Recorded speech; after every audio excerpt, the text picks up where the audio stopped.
30 струмичани се здобиле со повреди, од кои 18 скршеници по пат на мраз, а 4 лица веќе се оперирани на ортопедија во Струмичката болница. По окажаната лекарска помош на лицата со скршеници им бил ставен гипс и пуштени на домашно лекување. Лекарите тврдат дека најчесто се кршат рацете и зглобовите, а кај повозрасните страдаат колковите. Овие 4 се последните 2 дена се како последица на времето со лизгање и со паѓање.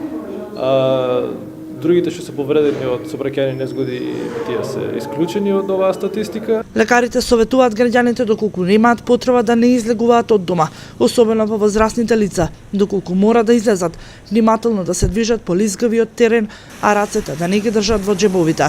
Значи да бидат многу внимателни каде одат, да носат соодветна облика и обувки, колку што може да бидат поштедени од движење низ заледени предели.